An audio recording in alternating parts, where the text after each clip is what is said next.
Cumprimento aos meus irmãos com a paz de Jesus. Seja bem-vindo ao estudo do Grande Conflito, capítulo 35, Ameaça à Consciência. O romanismo é hoje olhado pelos protestantes com muito maior favor do que anos atrás. Nos países em que o catolicismo não está em ascendência e os romanistas adotam uma política conciliatória a fim de a conseguir, há crescente indiferença com relação às doutrinas que separam as igrejas reformadas da hierarquia papal. Ganha terreno a opinião de que, em última análise, não diferimos tão grandemente em pontos vitais como se supunha, e de que pequenas concessões da nossa parte nos levarão a melhor entendimento com Roma. Houve tempo em que os protestantes davam um alto valor à liberdade de consciência a tão elevado preço comprada. Ensinavam os filhos a aborrecer o papado e sustentavam que buscar harmonia e reconciliação com Roma seria deslealdade para com Deus. Mas quão diferentes são os sentimentos hoje expressos. Os defensores do papado asseveram que a igreja foi caluniada e o mundo protestante inclina-se então a aceitar esta declaração. Muitos insistem em que é injusto julgar a igreja de hoje pelas abominações e absurdos que assinalaram o seu domínio durante os séculos de ignorância e trevas. Desculpam sua horrível crueldade como sendo o resultado de uma barbárie dos tempos e alegam que a influência da civilização moderna lhe mudou os sentimentos. Porém, as pessoas que usam esta argumentação a favor de Roma se esquecem da pretensão de Roma à infalibilidade sustentada há 800 anos por este altivo poder. Longe de ser abandonada, firmou-se esta pretensão no século XIX de modo mais positivo do que nunca antes. Visto como Roma assevera que a Igreja nunca errou, nem segundo as Escrituras errará jamais, como poderá ela renunciar aos princípios que lhe nortearam a conduta durante as eras passadas? A Igreja Papal nunca abandonará a sua pretensão de infalibilidade. Tudo o que tem feito em perseguição dos que lhe rejeitam os dogmas, considera estar correto, estar direito, e não repetiria a Roma os mesmos atos se a oportunidade se lhe apresentasse? Removam-se as restrições impostas pelos governos seculares, reintegre-se Roma ao poderio anterior e de pronto ressurgirá a tirania e a perseguição. Bem conhecido escritor refere-se nos seguintes termos à atitude da hierarquia papal no que respeita à liberdade de consciência e aos perigos que ameaçam especialmente os Estados Unidos da América do Norte pelo êxito da sua política. Este escritor diz: a Constituição americana, a Constituição dos Estados Unidos garante liberdade de consciência. Nada se preza mais ou é de maior transcendência. O Papa Pio IX, na encíclica de 15 de agosto de 1854, disse: as doutrinas ou extravagâncias absurdas e errôneas em defesa da liberdade de consciência são erro dos mais perniciosos. A liberdade de consciência é uma peste que, dentre todas as outras, mais deve ser temida pelo Estado. O mesmo Papa, Pio IX, disse na encíclica de 8 de dezembro de 1864, ele anatematizou os que defendem a liberdade de consciência e de culto, e também todos os que afirmam que a Igreja não pode empregar a força. O tom pacífico usado por Roma nos Estados Unidos não implica mudança de coração. Roma é tolerante onde é impotente. Diz o bispo Connor: a liberdade religiosa é meramente suportada até que o contrário possa ser levado a efeito sem perigo para o mundo católico. O arcebispo de São Luís disse certa vez: a heresia e a incredulidade são crimes, e em países cristãos como a Itália, a Espanha, por exemplo, onde todo o povo é católico e onde a religião católica é parte essencial da lei da nação, são a heresia e a incredulidade punidas como outros crimes. Todo cardeal, arcebispo e bispo da Igreja Católica presta para com o Papa um juramento de fidelidade em que ocorrem as seguintes palavras: combaterei os hereges, cismáticos e rebeldes ao dito do Senhor nosso Papa, os seus sucessores, e persegui-los-ei com todo o meu poder. É certo que há verdadeiros cristãos na comunhão da Igreja Católica Romana. Milhares na Igreja Romana estão servindo a Deus segundo a melhor luz que possuem. Não se lhes permite acesso à sua palavra, à Santa Bíblia, e, portanto, não distinguem a verdade. Nunca viram o contraste entre o verdadeiro culto prestado de coração e um conjunto de meras formas e cerimônias. Deus olha para estas almas preciosas com compadecida ternura, educadas como são em uma fé que é ilusória e que não satisfaz. Fará com que raios de luz penetrem as densas trevas que as cercam. Revelar-lhes-á a verdade como é em Jesus, e muitos há que se unirão ao povo de Deus. Mas o romanismo, como sistema, não se acha hoje em harmonia com o Evangelho de Cristo mais do que em qualquer outra época passada da sua história.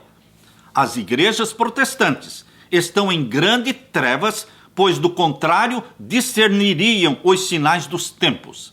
São de grande alcance os planos e os modos de operar da Igreja de Roma. Ela emprega todo o expediente para estender a influência e aumentar o poderio, preparando-se para um conflito feroz e decidido a fim de readquirir o domínio do mundo, restabelecendo a perseguição e desfazer tudo o que o protestantismo fez. O catolicismo está a ganhar terreno em todos os lados. Vejam o número crescente das suas igrejas, das suas capelas nos países protestantes. Notem a popularidade dos seus colégios, seminários na América, tão extensamente patrocinados pelos próprios protestantes. Pensem no crescimento do ritualismo na Inglaterra, nas frequentes deserções para as fileiras dos católicos. Estas coisas deveriam despertar a ansiedade de todos os que prezam os puros princípios do Evangelho. Os protestantes têm se intrometido com o papado, patrocinando-o. Têm usado de transigência e feito concessões que os próprios romanistas se surpreendem de ver e não compreendem. Os homens cerram os olhos ao verdadeiro caráter do romanismo e os perigos que se devem recear com a sua supremacia. O povo necessita ser despertado a fim de resistir aos avanços do perigosíssimo inimigo da liberdade civil e religiosa. Muitos protestantes supõem que a religião católica não é atrativa e que o seu culto é um conjunto de cerimônias fastidioso e sem sentido. Eles estão enganados. Embora o romanismo se baseie no engano, não é impostura grosseira e desprovida de arte. Não. O serviço religioso da Igreja de Roma é um cerimonial assaz, impressionante. O brilho de sua ostentação e a solenidade dos ritos fascinam os sentidos do povo, fazendo silenciar a voz da razão e da consciência. Os olhos ficam encantados, igrejas magnificentes, impotentes procissões, altares de ouro, relíquias com pedras preciosas, quadros finos e artísticas esculturas apelam para o amor do belo. O ouvido também é cativado, a música é inexcedível, as belas e graves notas do órgão, misturando-se à melodia de muitas vozes, a ressoarem pelas elevadas abóbadas e naves ornamentadas de colunas das grandiosas catedrais, não podem deixar de impressionar grandemente, com profundo respeito e reverência, aquela pessoa que está ali assistindo. Este esplendor, pompa, cerimônias exteriores que apenas zombam dos anelos da alma ferida pelo pecado, são evidências da corrupção interna. A religião de Cristo não necessita de semelhantes atrativos para se fazer recomendável. À luz que promana da cruz de Jesus Cristo, o verdadeiro cristianismo apresenta-se tão puro, tão adorável, que decorações externas nenhumas poderão encarecer-lhe o verdadeiro valor. Na religião de Jesus Cristo, o que vale é a beleza da santidade, o espírito manso e quieto, que é precioso diante de Deus. O fulgor do estilo não é necessariamente índice de pensamento puro ou elevado. Altas concepções de arte, delicado apuro de gosto, existem a miúde em espíritos que são terrenos e sensuais. São frequentemente empregados por Satanás a fim de levar homens a se esquecerem das necessidades da alma, a perder de vista o futuro e a vida imortal, a desviar-se do infinito Deus e viver para este mundo unicamente. Uma religião de exibições externas é atraente ao coração não renovado.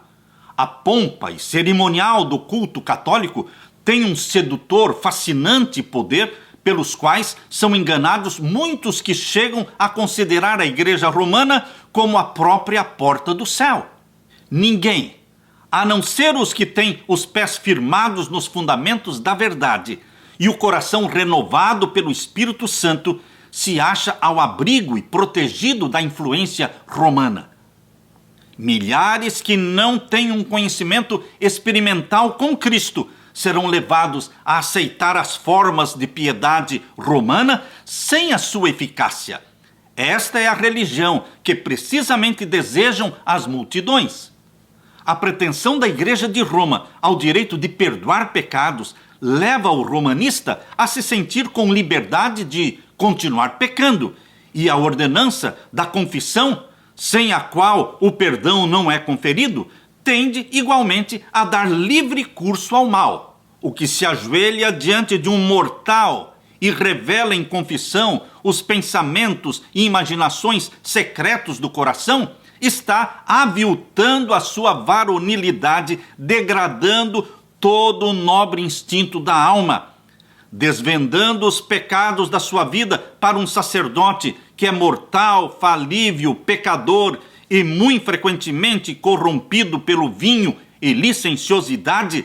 Sua norma de caráter é rebaixada e, como consequência, fica contaminado. O seu conceito acerca de Deus é degradado à semelhança da humanidade decaída, pois o padre se acha como representante de Deus. Esta degradante confissão de homem para homem é a fonte secreta donde tem fluído muitos dos males que aviltam o mundo e o preparam para a destruição final. Todavia, para aquele que ama a satisfação própria, é mais agradável confessar a um semelhante mortal do que abrir a alma para Deus. Fica mais a gosto da natureza humana fazer penitência do que renunciar ao pecado. É mais fácil mortificar a carne com cilício, urtigas e aflitivas cadeias do que crucificar os desejos carnais. Pesado é o fardo que o coração carnal deseja levar, de preferência a curvar-se ao jugo de Cristo. Existia uma notável semelhança entre a Igreja de Roma e a Igreja judaica ao tempo do primeiro advento de Cristo.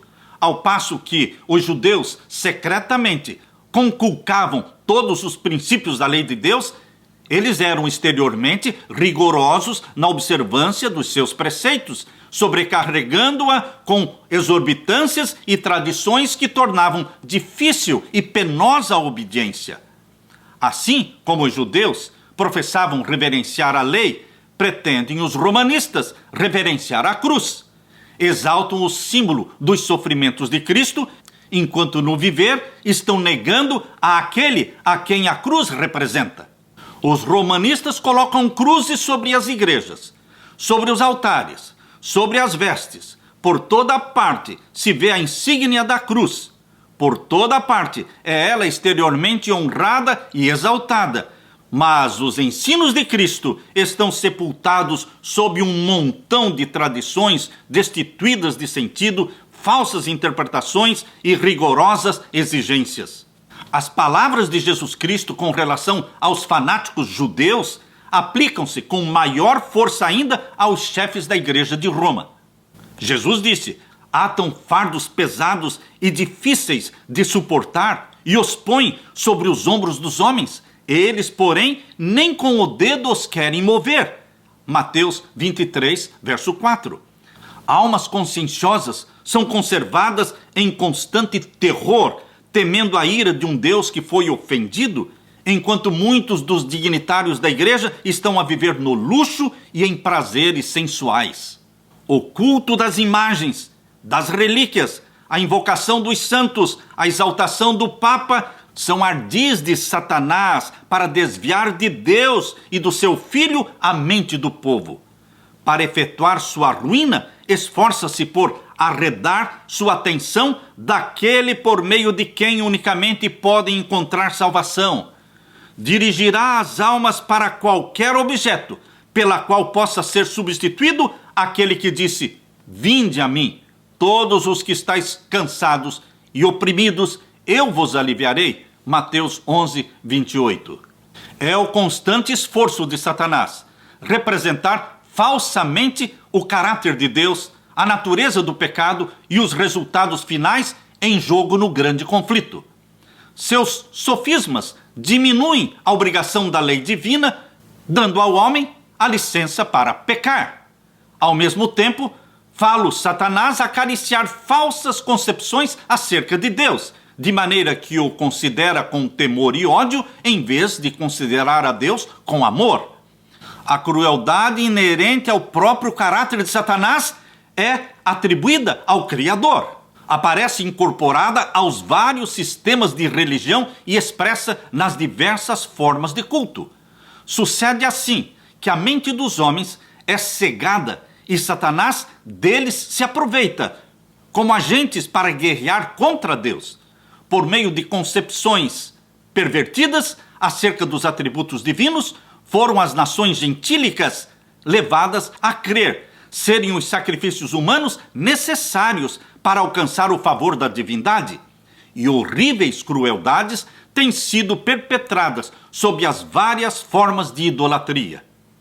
A Igreja Católica Romana, unindo as formas do paganismo com as do cristianismo e, à semelhança do primeiro, representando falsamente o caráter de Deus, tem recorrido a práticas não menos cruéis e revoltantes. Nos dias da supremacia de Roma, na Idade Média, houve instrumentos de tortura para forçar o assentimento às suas doutrinas. Houve a fogueira para aqueles que não queriam admitir suas exigências.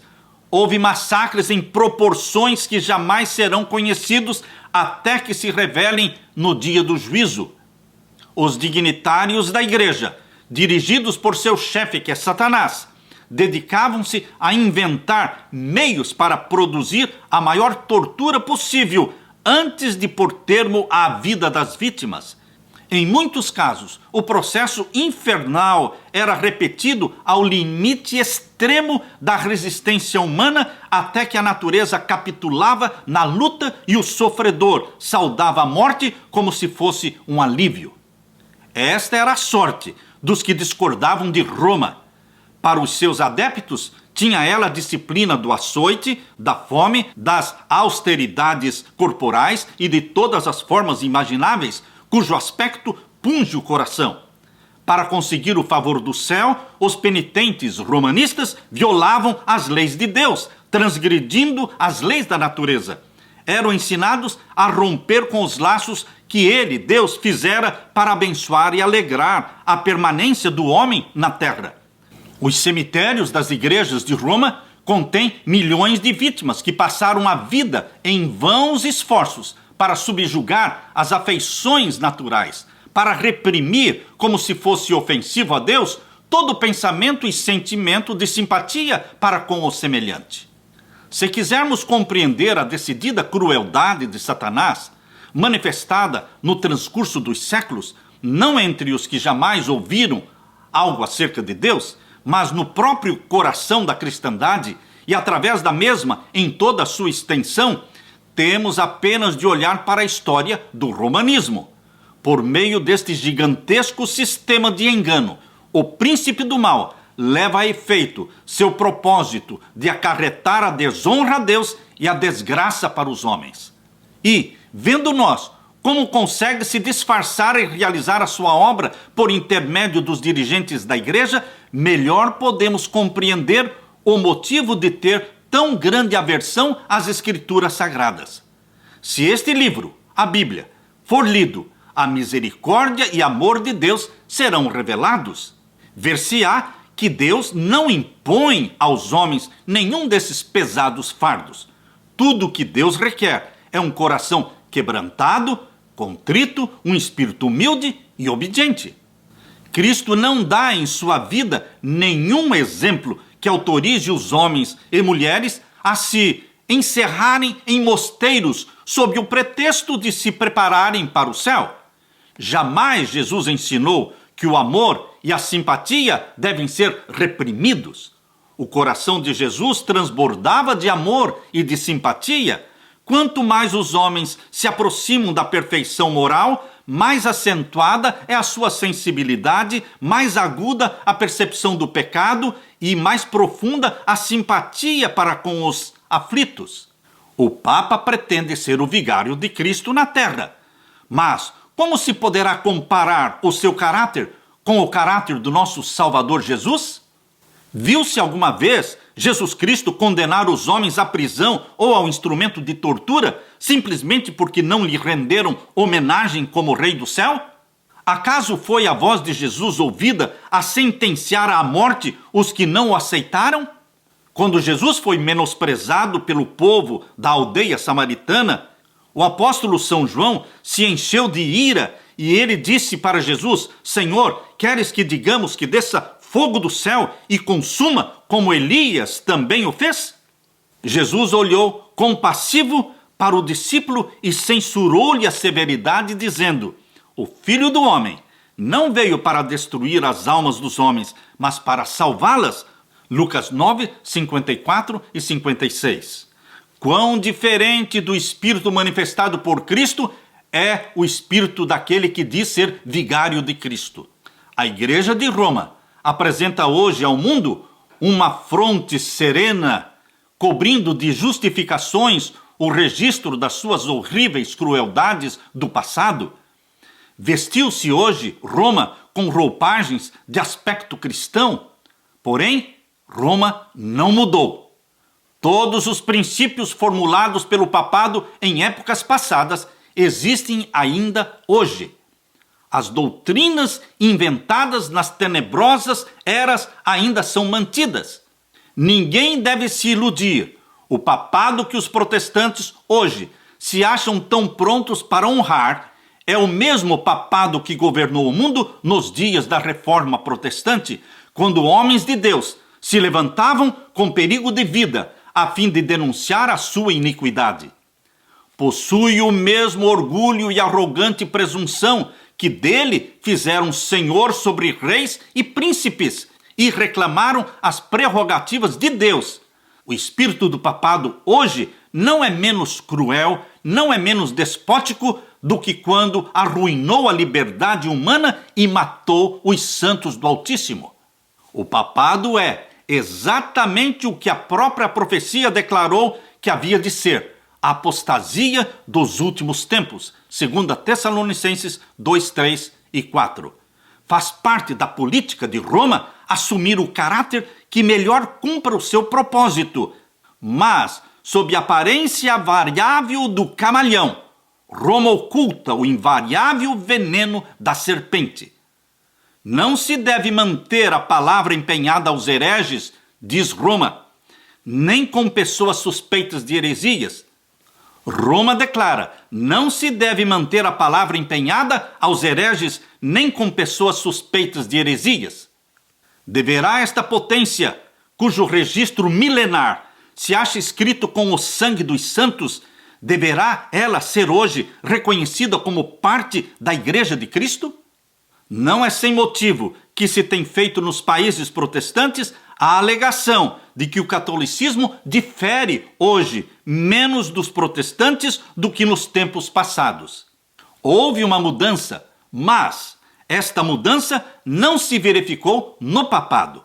O catolicismo, na verdade, em muito se assemelha ao protestantismo que hoje existe, pois o protestantismo moderno muito se distancia daquele dos dias da Reforma. Houve mudança? Sim, mas no protestantismo. Tendo estado as igrejas protestantes à procura do favor do mundo, a falsa caridade lhe cegou os olhos. Não vem, senão que é direito julgar bem de todo mal e, como resultado inevitável, julgar mal de todo bem.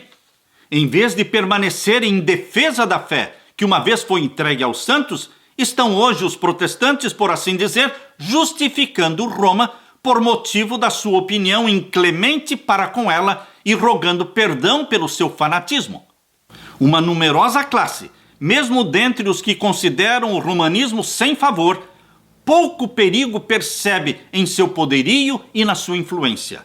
Muitos insistem em que as trevas intelectuais e morais que prevaleceram na Idade Média favoreceram a propagação dos dogmas romanos, das superstições e da opressão, e que a inteligência maior dos tempos modernos, a difusão geral do saber e a crescente liberalidade em matéria de religião vedam o avivamento da intolerância e da tirania.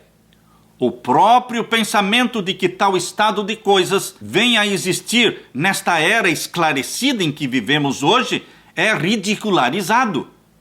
É verdade que grande luz intelectual, moral e religiosa resplandece sobre esta geração. Das páginas abertas da Santa Palavra de Deus tem se derramado luz do céu sobre o mundo. Mas cumpre lembrar que quanto maior a luz concedida, maiores as trevas dos que a pervertem ou rejeitam. Um estudo das Sagradas Escrituras, feito com oração, mostraria aos protestantes o verdadeiro caráter do papado e os faria aborrecê-lo e evitá-lo. Mas muitos são tão sábios em seu próprio conceito que não sentem necessidade de humildemente buscar a Deus para que possam ser levados à verdade, posto que, se orgulhando da sua ilustração, são ignorantes tanto sobre as Escrituras como a respeito do poder de Deus. Precisam de algum meio para acalmar a consciência e buscam o que menos espiritual e humilhante é. O que desejam é um modo de se esquecer a Deus que passe por um modo de lembrar-se de Deus. O papado está bem adaptado a satisfazer as necessidades de todos estes. O papado está preparado para as duas classes da humanidade, abrangendo o mundo quase todo. Os que desejam se salvar pelos próprios méritos e os que desejam ser salvos em seus pecados. Eis aqui o segredo do poder do papado. Uma época de grandes trevas intelectuais demonstrou-se favorável ao êxito do papado no passado. Provar-se-á ainda que um tempo de grande luz intelectual, como temos hoje, é igualmente favorável ao triunfo do papado. Nos séculos antigos, quando os homens estavam sem a palavra de Deus e sem o conhecimento da verdade, seus olhos estavam vendados e milhares se enredavam, não vendo a cilada que lhes era armada sobre os pés. Porém, nesta geração, muitos há cujos olhos se tornam ofuscados pelo resplendor das especulações humanas, da falsamente chamada ciência, não percebem a rede e nela caem tão facilmente como se estivessem de olhos vendados. É o intuito de Deus que as faculdades intelectuais do homem sejam tidas na conta de um dom proveniente de seu Criador e empregados no serviço da verdade e da justiça. Mas, quando são acariciados o orgulho e a ambição e os homens exaltam as suas próprias teorias acima da palavra de Deus, pode então a inteligência causar maior dano do que a ignorância. Assim, a falsa ciência da atualidade, que mina a fé nas Escrituras Sagradas, mostrar-se-á tão bem-sucedida no preparar o caminho para a aceitação do papado com o seu formalismo aprazível, como fez a retenção do saber ao abrir o caminho para o seu engrandecimento durante a Idade Média. no movimento, ora em ação nos Estados Unidos, a fim de conseguir para as instituições e usos da igreja o apoio do Estado, os protestantes estão a seguir as pegadas dos romanistas. Na verdade, mais que isto, estão abrindo as portas para o papado a fim de adquirir na América protestante a supremacia que perdeu no Velho Mundo. E o que dá maior significação a este movimento é o fato de que o principal objeto visado é a obrigatoriedade da observância de que dia? Do domingo. Prática que se originou não na Bíblia, mas com Roma. E é o domingo que ela alega como sinal da sua autoridade. É o espírito do papado, espírito de conformidade com os costumes mundanos, com a veneração das tradições humanas acima dos mandamentos de Deus, que está embebendo as igrejas protestantes e levando-as a fazer a mesma obra de exaltação do domingo, a qual antes delas fez o papado. Se o leitor deseja compreender que agentes atuarão na luta prestes a vir, não tem senão que investigar o relato dos meios que Roma empregou com o mesmo fito nos séculos passados. Se quiser saber como os romanistas e protestantes unidos tratarão os que rejeitarem os seus dogmas, veja o espírito que Roma manifestou em relação ao sábado e os seus defensores já no passado. Editos reais, concílios gerais, ordenanças eclesiásticas apoiadas pelo poder secular foram os passos por que a festividade pagã, ou seja, o domingo, alcançou posição de honra no mundo cristão. A primeira medida de ordem política impondo a observância do domingo foi feita pelo imperador romano Constantino, no dia 7 de março do ano 321. Este edito de Constantino exigia que o povo da cidade repousasse no venerável dia do sol, mas permitia aos homens do campo continuarem com seus trabalhos agrícolas, posto que virtualmente um estatuto pagão foi imposto pelo imperador depois de ser nominalmente aceito pelo cristianismo. Como a ordem real não parecia substituir de modo suficiente a autoridade divina, Eusébio, bispo que procurava o favor dos príncipes e era amigo íntimo e adulador de Constantino, Eusébio propôs a alegação de que Cristo transferira o sábado para o domingo. Nenhum testemunho das Escrituras foi mostrado como prova da nova doutrina. O próprio Eusébio, inadvertidamente, reconhece a sua falsidade e indica os verdadeiros autores da mudança. Eusébio falou: todas as coisas que deveriam ser feitas no sábado, nós as transferimos para o dia do Senhor, o domingo. Mas o argumento do domingo, infundado como era, serviu para coroçoar os homens a conculcarem o sábado do Senhor. Todos os que desejavam ser honrados pelo mundo aceitaram a festividade popular, o domingo. Como firme estabelecimento do papado, a obra da exaltação do domingo continuou. Durante algum tempo, o povo se ocupou com trabalhos agrícolas fora das horas de culto, e o sétimo dia, o sábado, continuou a ser considerado como dia de repouso. Lenta e seguramente, gradualmente, porém, se foi efetuando a mudança. Aos que se achavam em cargos sagrados, era vedado proceder no domingo a julgamento em qualquer questão civil. Logo depois, ordenava-se a todas as pessoas de qualquer classe abster-se do trabalho usual sob pena de multa aos livres e açoites no caso de serem servos. Mais tarde, foi decretado que os ricos fossem punidos com a perda da metade dos seus bens se fossem achados trabalhando domingo. E, finalmente, se eles teimassem, que fossem escravizados. As classes inferiores deveriam sofrer banimento perpétuo. Para a santificação do domingo, recorreram também aos milagres. Entre outros prodígios, foi referido que, estando um lavrador, um dia de domingo, a limpar o arado com um ferro para em seguida lavrar o campo, o ferro cravou-se-lhe firmemente na mão e durante 2 anos ele o carregou consigo, para sua grande dor e vergonha. Mais tarde, o Papa deu instruções para que o padre da paróquia admoestasse os violadores do domingo e fizesse com que fossem à igreja dizer as suas orações, não acontecesse e trouxessem eles alguma grande calamidade sobre si mesmos e os vizinhos.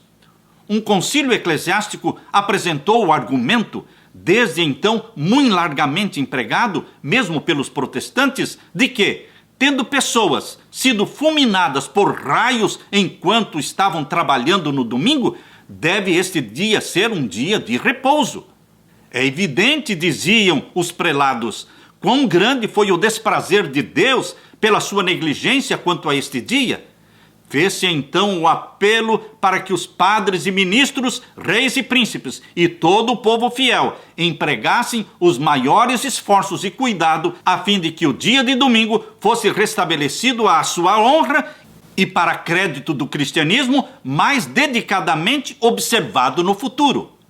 Mostrando-se insuficientes os decretos dos concílios, foi rogado para as autoridades seculares que promulgassem um edito que inspirasse terror ao povo e o obrigasse a abster-se dos trabalhos no domingo. Num sínodo realizado em Roma, todas as decisões anteriores foram reafirmadas com maior força e solenidade. Foram também incorporadas à lei eclesiástica e impostas pelas autoridades civis através de quase toda a cristandade. A ausência da autoridade bíblica ou autoridade escriturística para se guardar o domingo ainda ocasionava não pequenas dificuldades. O povo punha em dúvida o direito dos seus instrutores de deixarem de lado a positiva declaração de Jeová, onde diz: o sétimo dia é o sábado do Senhor teu Deus, para honrar o dia do sol. A fim de suprir a falta desta autoridade bíblica, deste testemunho bíblico, foram necessários outros expedientes. Um zeloso defensor do domingo, que pelos fins do século XII visitou as igrejas da Inglaterra, encontrou resistência por parte de fiéis testemunhas da verdade. E tão infrutíferos foram os seus esforços que ele se retirou do país por algum tempo em busca de mais meios para fazer valer os seus ensinos. Ao voltar para a Inglaterra, a falta foi suprida e em seus trabalhos posteriores obteve maior êxito. Trouxe consigo um rolo que dizia provir do próprio Deus e conter a necessária ordem para a observância do domingo.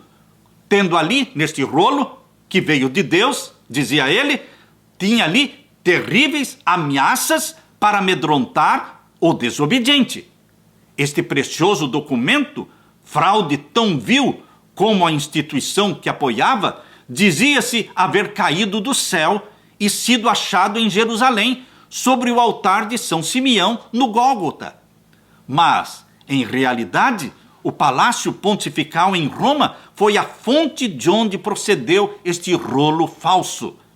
Fraudes e falsificações para promover o poderio e a prosperidade da Igreja têm sido em todos os séculos consideradas lícitas pela hierarquia papal. O rolo proibia o trabalho desde a hora nona, 3 horas da tarde do sábado, até o nascer do sol na segunda-feira. E declarava-se ser a autoridade confirmada por muitos milagres. Referia-se que as pessoas que trabalhavam além da hora indicada foram atacadas de paralisia. Certo moleiro que tentou moer o trigo viu em lugar da farinha sair uma torrente de sangue e a mó ficou parada apesar do forte ímpeto da água. Uma mulher que pusera massa de pão ao forno achou-a crua quando foi tirada, embora o forno estivesse muito quente.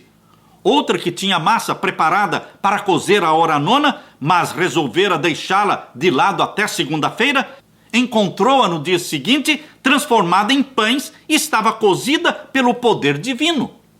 Um homem que cozeu o pão depois da hora nona no sábado, achou, ao parti-lo na manhã seguinte, que do mesmo saía sangue. Por meio de tais invencionices absurdas e supersticiosas, esforçaram-se os romanistas, defensores do domingo, para estabelecer a santidade do domingo. Na Escócia, assim como na Inglaterra. Conseguiu-se consideração maior pelo domingo, unindo-se-lhe uma parte do antigo sábado. Mas o tempo que se exigia fosse santificado variava. Um edito do rei da Escócia declarou que se deveria considerar santo desde o meio-dia de sábado e que ninguém, desde aquela hora até segunda-feira de manhã, deveria ocupar-se em trabalhos seculares. Mas, apesar de todos os esforços para estabelecer a santidade do domingo, os próprios romanistas publicamente confessavam a autoridade divina do sábado e a origem humana da instituição pela qual foi ele suplantado. No século XVI, um concílio papal declarou francamente: lembrem-se todos os cristãos de que o sétimo dia foi consagrado por Deus, recebido e observado não somente pelos judeus, mas por todos os outros que pretendiam adorar a Deus, embora nós, os cristãos, tenhamos mudado o seu sábado para o dia do Senhor, o domingo. Os que estavam a se intrometer com a lei divina não ignoravam o caráter da sua obra. Achavam-se deliberadamente colocando-se acima de Deus. Exemplo notável da política de Roma para com os que dela discordavam foi dado na longa e sanguinolenta perseguição dos valdenses, seguidores de Pedro Valdo, alguns dos quais eram observadores do sábado. Outros sofreram de modo semelhante pela sua fidelidade para com o quarto mandamento. A história das igrejas da Etiópia é especialmente significativa. Em meio das trevas da Idade Média, os cristãos da África Central foram perdidos de vista e esquecidos pelo mundo e durante muitos séculos gozaram a liberdade no exercício da sua fé. Mas, finalmente, Roma soube da sua existência e o imperador da Abissínia foi logo induzido a reconhecer o Papa como vigário de Cristo. Seguiram-se então outras concessões. Foi promulgado um edito proibindo a observância do sábado sob as mais severas penas. Mas a tirania papal se tornou logo um jugo tão amargo que os abissínios resolveram se libertar da tirania papal. Depois da luta terrível, os romanistas foram banidos dos seus domínios na Abissínia, restabelecendo-se então ali a antiga fé. As igrejas regozijaram-se com a liberdade e jamais esqueceram a lição que aprenderam concernente aos enganos, fanatismo e poder despótico da Igreja de Roma. Estavam contentes por permanecerem dentro do seu reino solitário, desconhecidos para o resto da cristandade. As igrejas da África observavam o sábado, como também foi guardado pela Igreja Papal antes da sua completa apostasia. Enquanto guardavam o sétimo dia em obediência ao mandamento de Deus, abstinham-se de trabalhar no domingo em conformidade com o costume da igreja. Obtendo o poder supremo, Roma pisou sobre o sábado do Senhor para exaltar o seu próprio dia de guarda, o domingo. Mas as igrejas da África, ocultas quase durante 1000 anos, não participaram desta apostasia. Quando postas sob o domínio de Roma, foram obrigadas a deixar de lado o verdadeiro sábado e exaltar o domingo. Porém, mal readquiriram a independência, voltaram a obedecer ao quarto mandamento da lei de Deus. Estes relatos do passado revelam claramente a inimizade que Roma tem para com o sábado legítimo da palavra de Deus e os seus defensores, e os meios que Roma emprega para honrar a instituição do domingo por ela criada. A palavra de Deus ensina que estas cenas devem se repetir quando os católicos romanos e protestantes se unirem para a exaltação do domingo. A profecia de Apocalipse capítulo 13 declara que o poder representado ali pela besta de 2 chifres, semelhantes aos de um cordeiro, fará com que a terra toda e os que nela habitem adorem o papado, ali simbolizado pela besta que subiu do mar.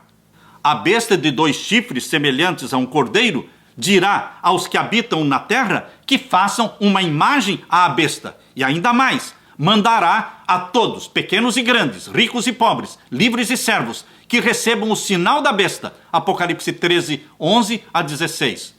Mostrou-se que os Estados Unidos são o poder representado pela besta de 2 chifres semelhantes aos de um cordeiro, e que esta profecia se cumprirá quando a nação americana impuser a observância do domingo, que Roma alega ser um reconhecimento especial da sua supremacia. Mas nesta homenagem ao papado, os Estados Unidos da América do Norte não estarão sozinhos.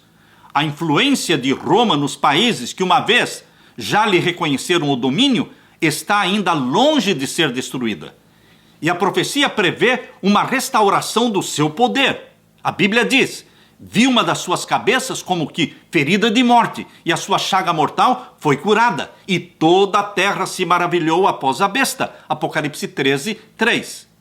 A inflição da ferida mortal indica a queda do papado em 1798, quando no dia 10 de fevereiro de 1798 foi preso o Papa Pio VI. Depois disto, a profecia diz: a sua chaga mortal foi curada e toda a terra se maravilhou após a besta. Esta cura da ferida mortal iniciou no dia 11 de fevereiro de 1929. Ali iniciou a cura da ferida mortal quando, através do Tratado de Latrão assinado entre o Vaticano e o primeiro-ministro da Itália, restaurou o Estado do Vaticano em 1929. Começou então a cura da ferida mortal. Paulo, o apóstolo, declara expressamente que o homem do pecado perdurará até o segundo advento de Cristo, 2 Tessalonicenses 2:8. Até mesmo ao final do tempo, prosseguirá com a sua obra de engano.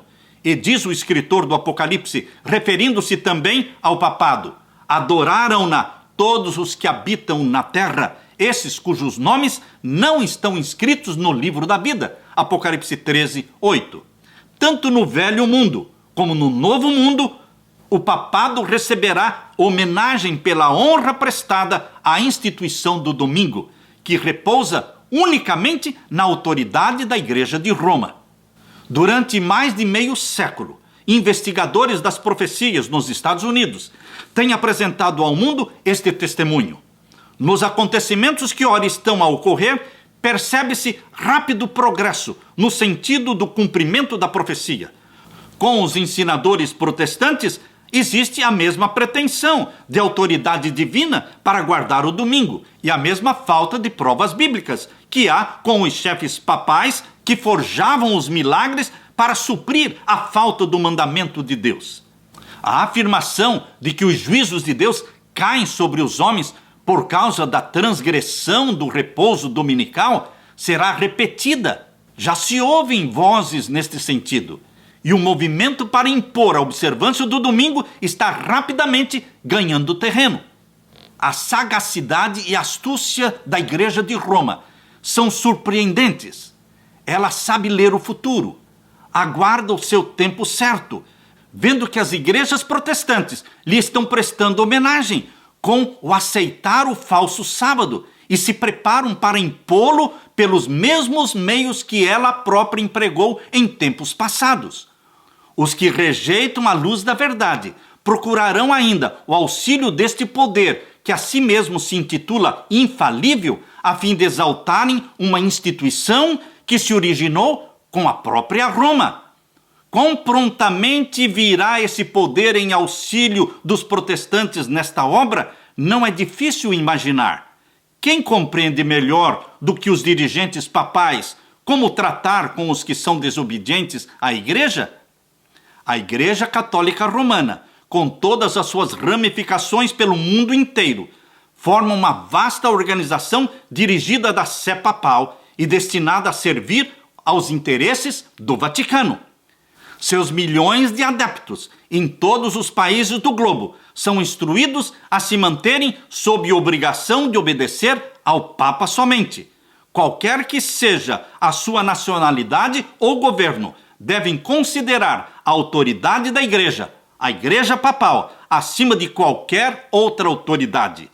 Ainda que façam juramento prometendo lealdade ao Estado, por trás disto, todavia, jaz o voto de obediência a Roma, absolvendo-os de toda obrigação contrária aos interesses dela. A história testifica dos seus esforços, astutos e persistentes, no sentido de se insinuar nos negócios das nações, e havendo conseguido pé firme, nada mais faz que favorecer seus próprios interesses, mesmo com a ruína dos príncipes e do povo. No ano de 1204, o Papa Inocêncio III arrancou de Pedro II, rei de Aragão, o seguinte extraordinário juramento. Pedro II disse: eu, Pedro, rei dos aragoneses, declaro e prometo ser sempre fiel e obediente ao meu senhor, o Papa Inocêncio, e seus sucessores católicos, e a Igreja Romana. E prometo fielmente preservar o meu reino em sua obediência, defendendo a fé católica e perseguindo a corrupção herética. Isso está em harmonia com as pretensões relativas ao poder do pontífice romano, de que lhe é lícito depor imperadores e de que pode absolver os súditos da sua fidelidade para com os governantes ímpios. E, convém lembrar, Roma jacta-se de que nunca muda. Os princípios de Gregório VII, os princípios de Inocêncio III, ainda são os princípios da Igreja Católica Romana. E tivesse a Igreja de Roma hoje tão somente o poder, pô-los-ia em prática com tanto rigor e vigor, agora como foi nos séculos passados. Poucos sabem os protestantes do que estão fazendo ao se proporem aceitar o auxílio de Roma na obra de exaltação do domingo. Enquanto se aplicam à realização do seu propósito, Roma está visando a restabelecer o seu poder para recuperar a supremacia perdida. Estabeleça-se nos Estados Unidos o princípio de que a Igreja possa empregar ou dirigir o poder do Estado e de que as observâncias religiosas possam ser impostas pelas leis seculares, em suma, que a autoridade da Igreja e do Estado devem dominar as consciências, e então Roma terá assegurado o triunfo final neste país. A palavra de Deus deu aviso do perigo iminente, e se este for desatendido, o mundo protestante saberá quais são realmente os propósitos de Roma, apenas quando for demasiado tarde demais. Roma está silenciosamente crescendo em poder. Suas doutrinas estão a exercer influência nas assembleias legislativas, nas igrejas e no coração dos homens. Está a erguer suas altaneiras e maciças estruturas, em cujos secretos recessos se repetirão as anteriores perseguições. Sorrateiramente e sem despertar suspeitas, está aumentando suas forças para realizar seus objetivos ao chegar o tempo de dar o golpe final. Tudo o que deseja Roma é a oportunidade, e esta já lhe está sendo dada.